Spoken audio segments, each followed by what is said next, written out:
Ukraine wants a clear yes or no on getting into the NATO membership action plan. So what's your answer? And if I may, a second part to the same question.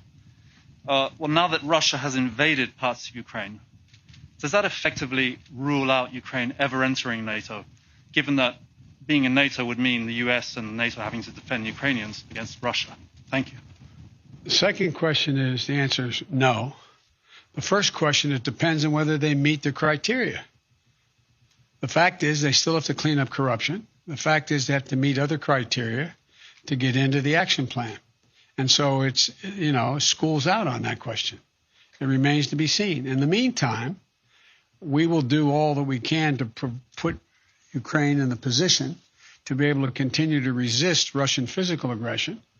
And it will not just depend on me whether or not we conclude that Ukraine can become part of NATO. It will depend on the alliance and how they vote. But I know for one thing, they have to convince, and it's not easy. I made a speech years ago to the Rada saying that Ukraine had an opportunity to do something that's never occurred in the history of Ukraine. Actually generate a democratically elected and not corrupt, led by oligarchies in any of the regions, nation.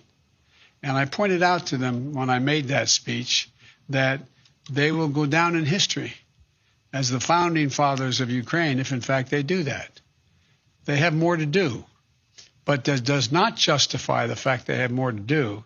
Russia taking aggressive action, either in the Donbass or on the sea or in any part of Ukraine. And we're going to put Ukraine in a position to be able to maintain their physical security. Hey, NBC News viewers, thanks for checking out our YouTube channel. Subscribe by clicking on that button down here and click on any of the videos over here to watch the latest interviews, show highlights, and digital exclusives. Thanks for watching.